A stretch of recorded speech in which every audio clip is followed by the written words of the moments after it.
খাল ড্রেজিং না করা কি ষড়যন্ত্রের অংশ? প্রিয় দর্শক, দেখছেন সন্দীপ টেলিভিশনের পর্দায়।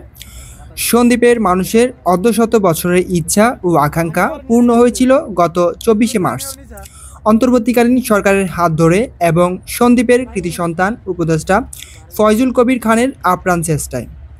তবে 1 মাস না পেরোতেই ষড়যন্ত্রের গুটি বাঁধতে থাকে ষড়যন্ত্রকারীরা। প্রায় সফলও হয়ে গিয়েছিল। বিআইডব্লিউটিএ ও বিআইডব্লিউটিসি থেকে চিঠি আসে, আবহাওয়ার কারণে ফেরি বন্ধ করে পল্টন নিয়ে চলে যাওয়া হবে। এরই মাঝে সন্দ্বীপের মানুষ ফুঁসে উঠেছে, উপদেষ্টা ফয়জুল কবির খানের হস্তক্ষেপে চক্রান্ত সফল হয়নি। তবে চক্রান্তকারীরা বসে নেই। অনেকে প্রশ্ন করতেছে, খাল কেন ড্রেজিং করা হচ্ছে না? স্পিডবোট চললেও খালের নিচ থেকে মাটি উঠতেছে, তাহলে কোন পর্যায়ে পৌঁছেছে? খাল ড্রেজিং করার জন্য আবারও সন্দ্বীপের মানুষ রাস্তায় নেমে আসতে হবে, হয়তোবা খাল ড্রেজিং না করার পিছনেও চক্রান্ত কাজ করতেছে।